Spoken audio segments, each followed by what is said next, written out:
Generations Bank has been serving the financial needs of the Finger Lakes region since 1870. Generations combines the best of modern banking with dedication to the local community. Visit them at mygenbank.com. Generations Bank, member FDIC, and equal housing lender.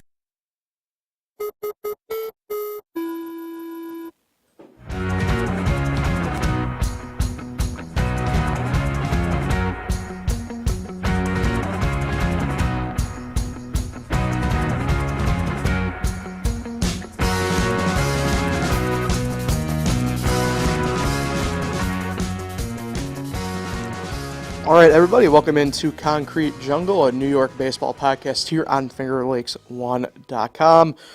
Paul Russo and Kyle Evans here with you as always. It's been a better week than the past couple weeks overall here, I'd say, in the grand scheme of it. For the Yankees, for the Mets, business as usual, and a little bit better of position here as the final couple weeks of the regular season await them. Kyle, it's been, like I said, it's been a pretty good week in the grand scheme of it for the Yankees, and obviously the Mets, fair assessment, I'd say, to get off the bat. Yeah, definitely, and Sunday will mark 2 weeks left until the end of the regular season, so now's the time where things, get even more entertaining and more fun to watch every night because there are races still going on in the divisions. I mean, even the Mariners now all of a sudden are alive. And the AL East, it changes every day. It's unbelievable. And the wild card for the National League, it's still a lot of unfinished business there. As for the final spot, so yeah, I'm gonna look forward to a lot of that every night, and I'm excited to see how it plays out.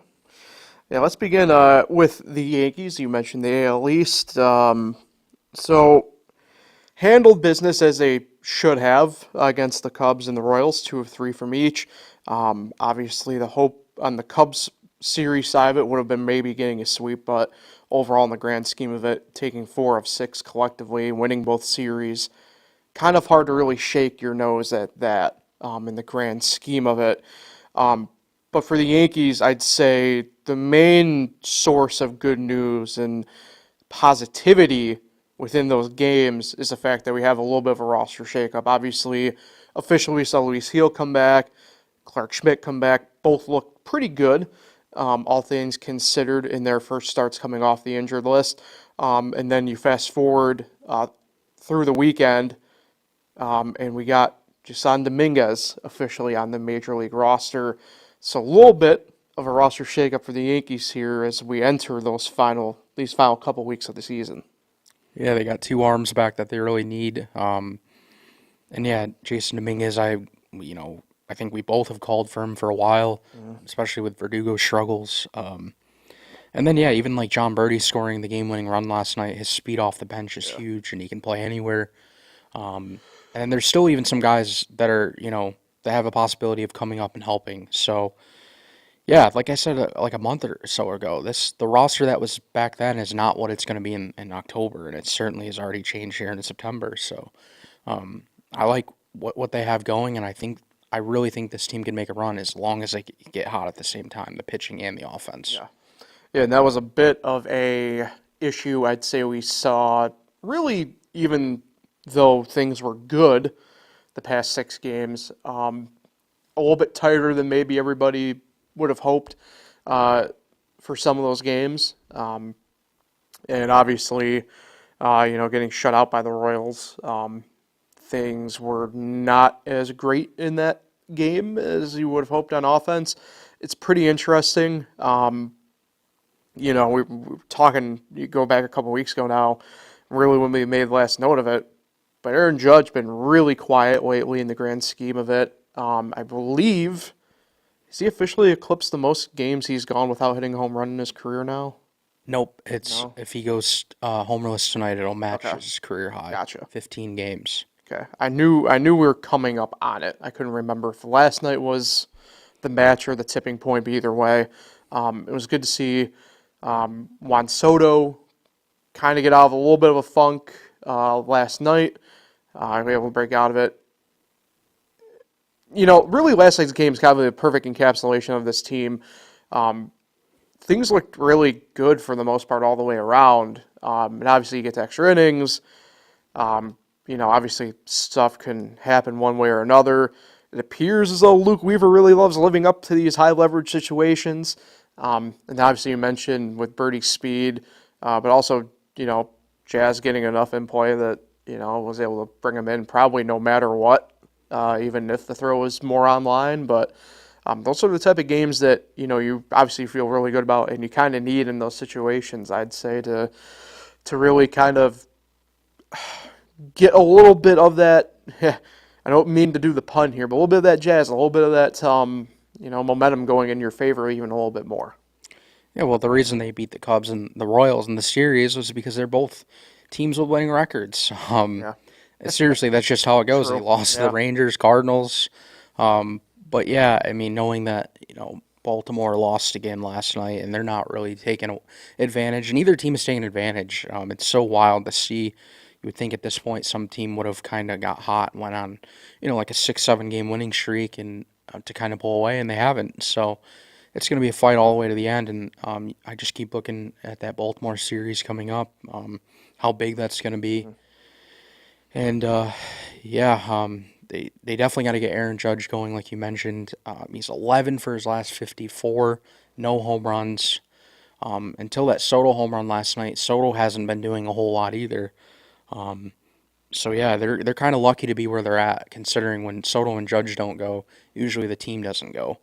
And then if we're going to talk about bullpen struggles, Clay Holmes last night Yeah. comes in the 7th inning and gives up a tying run. It's credited with a blown save, so that's number 12, leads the league. So if I'm Aaron Boone, I'm staying away from him in high leverage spots right now. Him and Mark Leiter Jr. Yeah, and it's tough because for obviously more on the home side of it, you need to try and figure out a way to get him back, but while also, I guess, not really harming your team in their situation. I think that's just what makes Luke Weaver kind of doing what he's doing right now even more. I don't know if impressive is the right word, but it's more imperative that the Yankees have a guy that they can kind of go to in those situations. And I know the other night before things got a little bit more wide open in the eighth, I believe it was it? Yeah, Canely was the one warming up in the bullpen for the ninth. So obviously the Yankees do have guys. I mean, Kyle, you brought up Canely last week, even in those talks that we were talking about.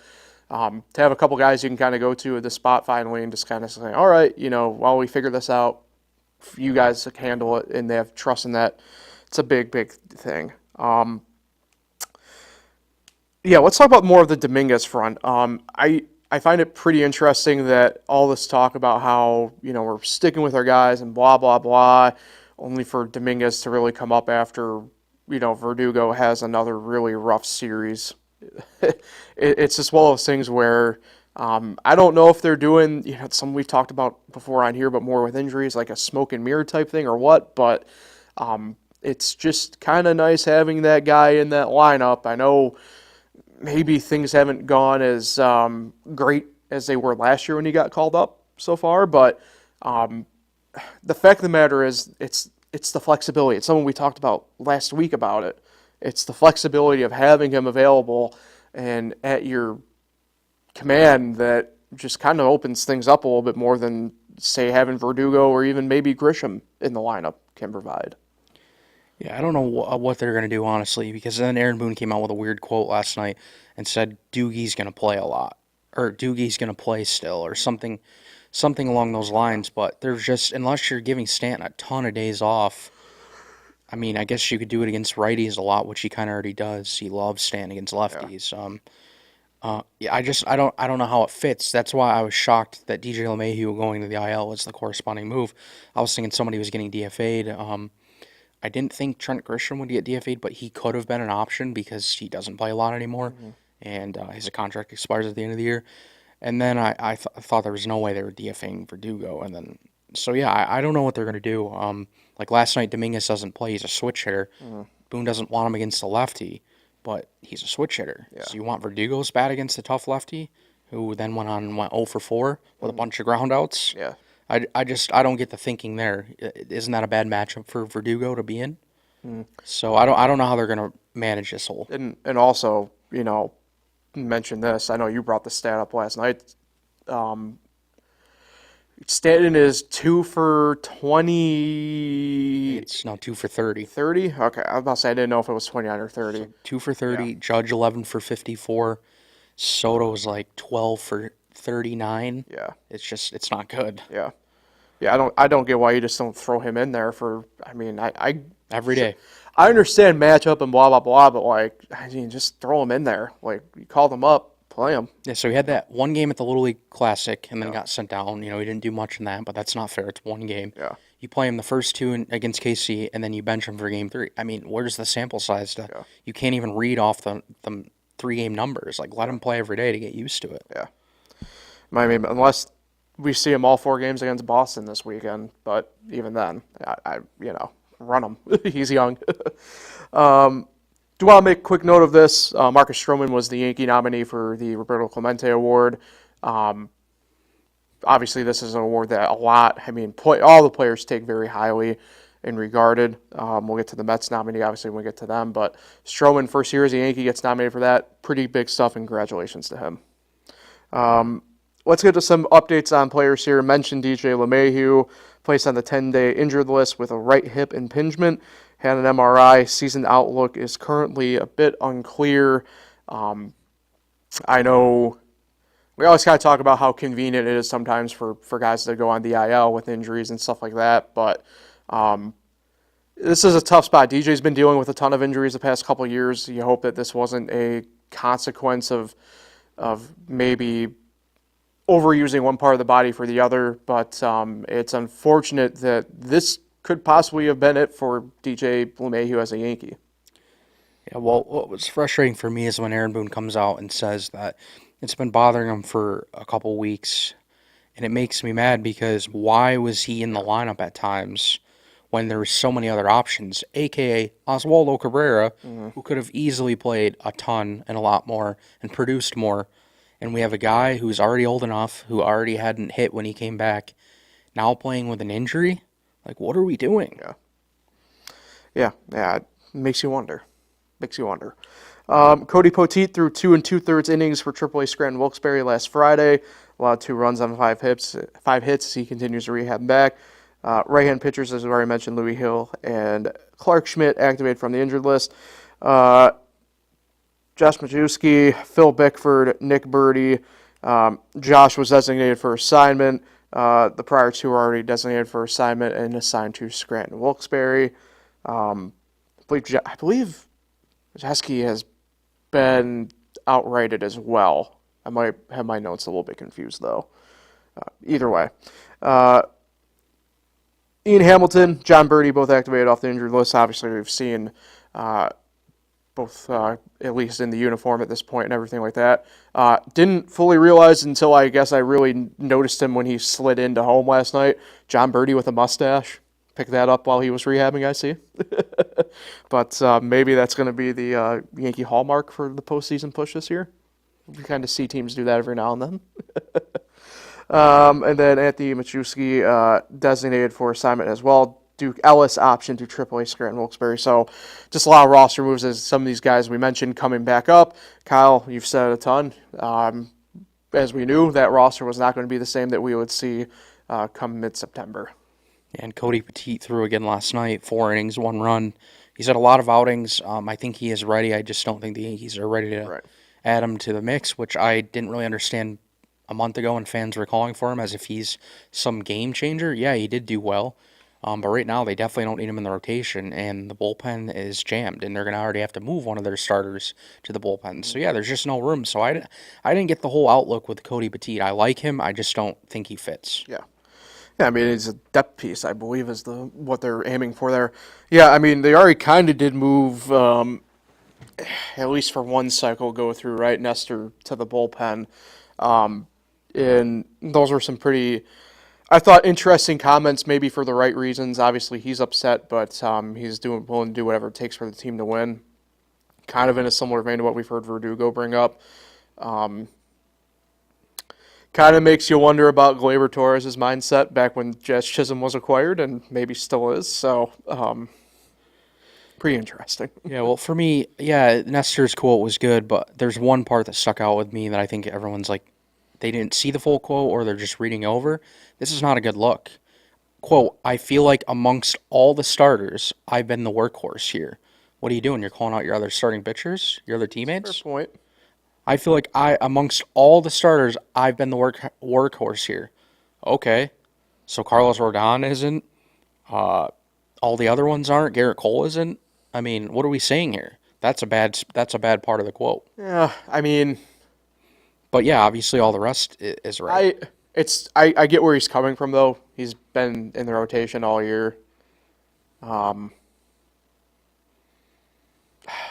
It's tough. I mean, I get it, but like, I don't know if he's necessarily wrong. I As mean, it Carlos stands right Rodon's now. never been on the IL this year. He's made every start. It's true. You just don't say that about. You don't add a quote that even would kind of consider calling out your teammates. That's my takeaway. That's fair. That's fair. He could have said everything else. He did not need to throw that part in it. He could have just said, yes, I'm not happy. Yes, I'll do whatever it takes. I do want to be a starter, but you don't need to add that part in. That's a shitty teammate. It's fair. It's fair. All right, Yankees, Red Sox, 4 games in the Bronx, starting tonight through the weekend, and then heading west for Seattle, a little West Coast trip. Big 4 games here for the Yankees in my mind. Initially off the gun in this series. Red Sox kind of have fallen off, but they're still lingering. This would be a good series to kind of, squash that flame out a little bit. And then obviously Seattle, you mentioned Kyle, right? They're coming a little bit back on right now, putting themselves back in the picture. So these are some pretty big games here in the next 7 games for the Yankees to kind of go out, get a couple more series wins as it stands right now. I don't think they'll sweep the Red Sox in 4 games. I always think 4-game series are tough to sweep. I've said it a ton on here before. I'm not going to really get into it again. And then, I mean, frankly, Seattle's pitching is just too good that I don't expect them to get swept either in that sense. So, if I'm the Yankees, if I'm able to get 5 of 7, right, and that would be a pretty good, I would think, stretch for this next upcoming week. Yeah, well, they've had lots of trouble with Boston this year and last year. I think it's going to be a split. They're also bad at home this year. They're 4-5 against them this year. So, yeah, and then for Seattle, their pitching is just too good. The Yankees just shown against Kansas City that they can't starting pitching. They won the 2 games because of the bullpen. So I think Seattle takes 2 of 3. Okay, all right. All right, let's go over to the Mets. Taking the series against Reds and the Blue Jays. They got their winning streak up to 9 before they took a loss to Cincinnati. But nonetheless, Mets handling what they had to get done, and because of everything that's occurred, now find themselves technically, although because of tiebreaker they're in the second slot, they're technically tied for that first wild card spot right now, which is pretty incredible to say. That being said, some of you alluded to at the top of the show, Kyle, with them, that NL wild card's pretty tight, all things considered. So I believe it is 1 game up on the third place team, being Atlanta. It's one of those things where it's like, well, Fourth sure. place, you mean? 3 wild card teams, and the 4th is the Braves. Wait, who's third? It's the Diamondbacks, Padres, right. Mets, Braves. Yeah. The Mets are a half game behind San Diego, and the Braves are 1 game behind the Mets. So, yeah, that's how it works. And I guess the Mets are 2 games behind Arizona. So they could get either wild card spot. They're very much in it. And there's still a lot of games left. Yeah. So they could even not make the playoffs. I mean, it's unknown. MLB.com needs to rework the way to do those standings, the way they show them. Either way. But that being said, I think here, the Mets, continuing being the best team in baseball since May, we're back to that now officially. I think the whole entire kind of season gets encapsulated almost in a way like the game last night for them against Toronto, yesterday afternoon. Bowden Francis, no hitter through 8. Lindor leadoff homer in the 9th. and then the Mets come out and win. They bat around in the ninth and they win 6-2. I mean, it's the epitome of Met baseball this year in a sense, right? I think maybe encapsulated and punctuated by the fact that Ryan Stanek gave up the run, even in a way. But nonetheless, the Mets really kind of that never say die kind of attitude with them. That's a big win they were able to pick up last night, right? Because San Diego had their troubles with Brian Wu and Seattle, the aforementioned, last night, and it's just one of those things where you kind of just have to do what you got to do to win. And for the Mets, they really kind of punctuated and did that last night. Yeah, I think it was big because it was kind of the last. Well, no, they do have the Nationals coming up, but kind of one of the last teams where the Blue Jays just aren't good this year, and you needed to win that series because you have very tough games coming up, divisional opponents and the Phillies, Braves, Brewers. I mean, it gets real tough here. So losing a series to the Jays, you probably go back at the end of the year and look at it, even if you did make the playoffs, like, man, we almost lost a wild card spot because of that game. So, yeah, huge win, and now Philadelphia. Yeah. Yeah, I mean, and that's the thing, like you mentioned, right, Philly, but then they get Washington, but then also when we are back here a week from now, we're going to be previewing a Philly series again for the Mets. So it's just huge. It's big. Mentioned Lindor. He's, I don't personally think he gets MVP this year. There's an interesting discussion to be had, and I'd be willing to listen. I'd be probably even give you some pros for Lindor to be MVP. Certainly showed the case of that last night. Obviously, kick-starting the ninth inning rally and everything. He is the Mets Roberto Clemente Award nominee. Again, congratulations for that, and it's big. But through all this, again, we keep bringing him up, Lindor, but I don't think it can be underestimated what he's kind of doing right now for this team. And you just look at the way, like, I look at a play last night, Kyle, that he had that could have ended the game on defense. He came up just short, but no, great effort, ends up on the dirt, and but he's smiling the whole time. Teammates come up to help him up. They're smiling. They're having a good time with it too. You can tell that his vibe, his aura, is really rubbing off officially on everybody else in those type of situations. Like I said, there's an argument to be had, I think, for MVP. I don't think he'll get it.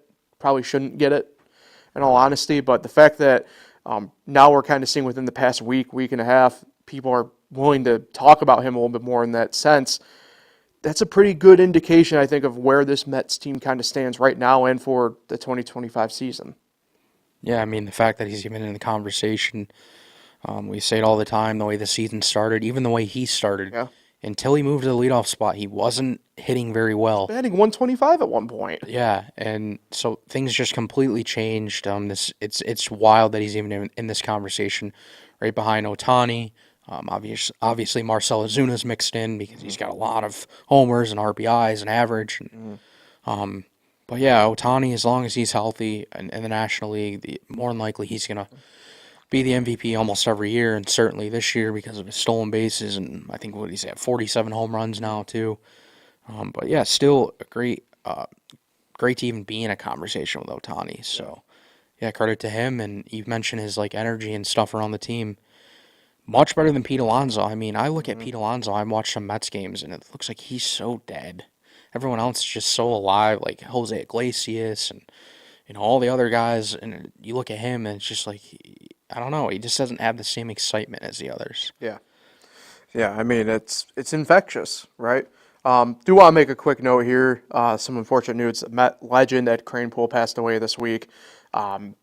Was not quite an original Met, but he was one of the original kind of young Met superstars kind of brought up, and doesn't probably get the love he deserves from the fans as a collective unit and baseball as a whole.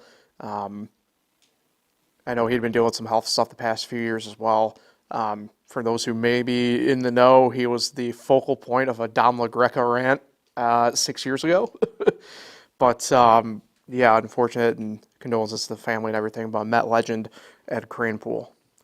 All right, let's get to some updates here on some players. Paul Blackburn, as we kind of made alludes to last week, should have been rejoining the Mets this past Monday.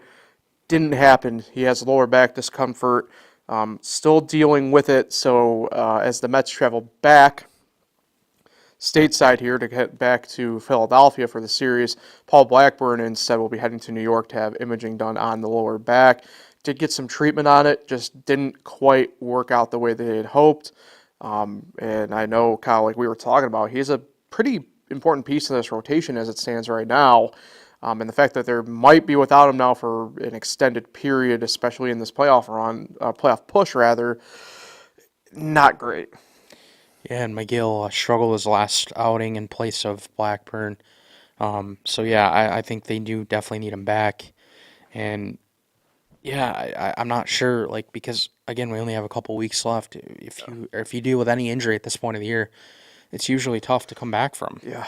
Like Yeah. if he goes on the IL, I mean, yeah, you probably won't see him. Especially the back issue, obviously, is huge. Danel Nunez, symptoms with his right forearm tightness are going away completely per Carlos Mendoza. We expect him to get back on some sort of rehab regimen here to get back to the big leagues. Jeff McNeil will miss the rest of the regular season with a fractured right wrist. He got beamed on Friday. No surgery required. Just a really weird situation. It was like a 74-mile-per-hour curveball that got him. But as somebody, myself, who's broken a wrist before, doesn't take much. All it takes is kind of just getting you at the right point sometimes, and it'll get you. I know he was a little bit kind of down about it, but he's kind of looking forward to at least trying to get back and helping out the team in the playoffs should they officially get there. Yeah, he said he was 95% sure it hit his guard, and and then there was video of him laughing at first base, and then he said when he started rounding the bases, he started to feel it. So just a kind of bizarre way to. Adrenaline's a hell of a thing. Yeah. A bizarre way to fracture your hand and not know it. Yeah. I mean, I'll tell you my story when I broke my wrist, and this only proves, I think, a little bit of whatever. It was during basketball, and I broke it in game 1 of a rec game on Saturday. Went to go to my tournament team, travel team, Saturday afternoon. Tried playing with it and just did not work out well. Kind of kept trying to play and tape it and fight through it, just did not work out well. And that laid me up for about 2.5, 3 weeks, give or take. So kind of a similar timeline, I guess, to Jeff McNeil in a way, at least given the timeline and everything like that. All right, Kodai Senga threw a second bullpen session on Saturday for 25 pitches. We kind of mentioned, what's it going to look like for him because they do expect him possibly back. The snippet that I found most interesting, though, Kyle, about him, and maybe this kind of leads into your point about, like, how are these guys going to get really stretched out with the minor league season coming to an end next week for AAA and AA. They're considering the bullpen for him when he comes back. It would be interesting. He's never been in that spot before, really. But that's an option to consider as opposed to maybe stretching him fully out or trying to stretch him fully out to be a starter again this season. Yeah, and today would be the 5th day. You said he threw last Thursday. So today would be the 5th day for him to do some kind of work, even though for bullpens they usually don't wait 5 days when you're only throwing 25 pitches. Right. So yeah, I mean, you just look at the schedule. I mean, yeah, he could probably fit a bullpen role, but it just seems like if they're trying to get him back to a starter, he's got a long ways to go. I mean, you want him at least 60, 70 pitches before you think about bringing him back to the rotation. And at 25, his last bullpen, yeah, he's got a while. Yeah. All right, buckle up because this is where things get a little bit weird. Sean Reed-Foley may throw off a mound this weekend. Threw that in there as a note. But here's where things really get sideways. So I didn't even know this guy was technically on waivers until I was doing the notes for this. Jose Escar claimed from waivers from San Diego. He joined the Mets. J.D. Davis activated from the paternity list. DJ Stewart optioned to AAA, but then recalled from AAA Syracuse. Eddie Alvarez acquired from Boston and then selected from AAA Syracuse, and Pablo Reyes designated for assignment. All that through the mix of Jeff McNeil getting hurt and everything like that. So we mentioned the Mets are in Philadelphia and then return home to face Washington. And then not to get too far out, but then the Phillies come back to New York to face the Mets next weekend. So big stretch of games here for the Mets. Philly's been involved in an interesting week with the Rays. It's tough. I don't think the Mets get swept. I don't know if they get the series against Philly, though, on the road in Philly, which is tough. I think they get 1 of 3 in Philly. I do think they handle business against Washington, setting the stage for one of the bigger series probably in Citi Field history of recent time against the Phillies next weekend. Yeah, I think you have a point. The Phillies, for me though, lately is just they're so inconsistent. I can't remember the team. I think it was last week. They were down 10-0 early against a team that was under 500. I'm like, what? And the way the Mets are playing, something tells me the Mets are winning this series. All right. I think they'll get 2 of 3. Not sure in order. I don't really know the pitching matchups. Haven't checked. And then for the Nationals, they got to sweep them. Yeah. I don't think they will. I think they'll get 2 of 3. But with that schedule, that's a sweep. You have to. Yeah. Yeah, and we won't know anyway the pitching matchups for that series because both teams. Well, the Mets are off today. I think the Phillies are off today too, but I might be wrong. Yeah, it's a light schedule. Yeah, but I mean, even like I mentioned, the Phillies had an interesting week. Former Met Edwin Uceda involved in some shenanigans. By the way, Kyle, didn't know that the fastest pitch of the year that you've thrown could have come off a changeup. That's just stupid. By the way, I know we're a New York baseball podcast here.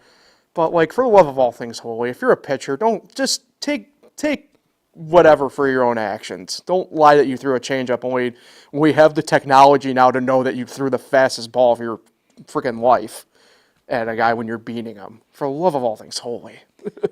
Yeah, the quotes after the game are funny, too. And then Bryce Harper saying that he would have done something if he turned around, but he didn't. Bryce with a sneak attack from behind. Yeah.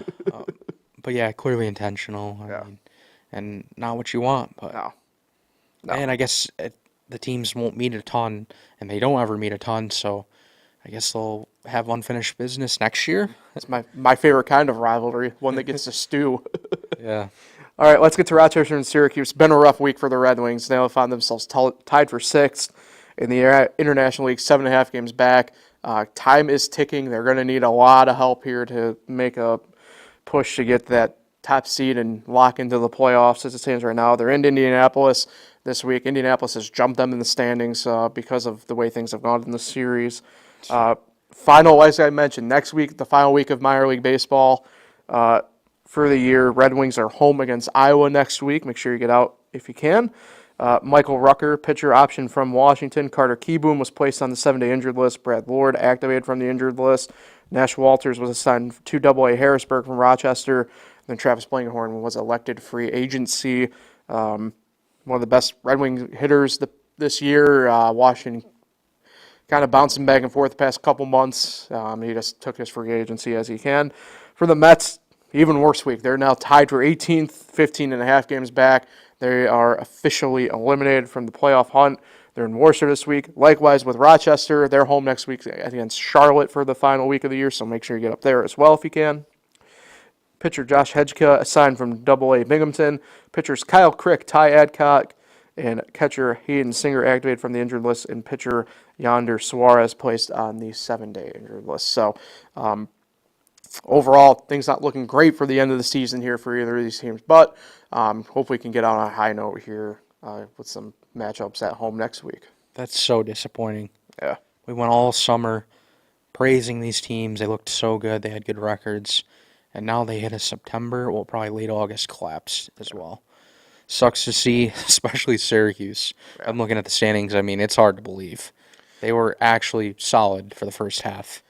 Yeah, they're the worst. Their run differential in the second half is rough. I think it's 89, minus 89, something like that. Like, bad stuff. But and even Rochester, I mean, they're above 500, but 2-8 in their last 10. They lost 4 in a row. Not good. Yeah, and then I think the tough part for Rochester was, especially within the past few weeks, they really ended up with Washington kind of falling out of the playoff hunt. They just called up a lot of the young guys and kind of allowing stuff to happen. They got Hassel. Hassel is up there though, so who knows? All right, so that'll do it for Concrete Jungle then for this week. Appreciate everybody for tuning in and listening. We'll be back at it again next Thursday with only at that point 10 days left in the regular season. Pretty crazy to think about. But playoff push continues on for these New York teams, and we'll be there for it as well.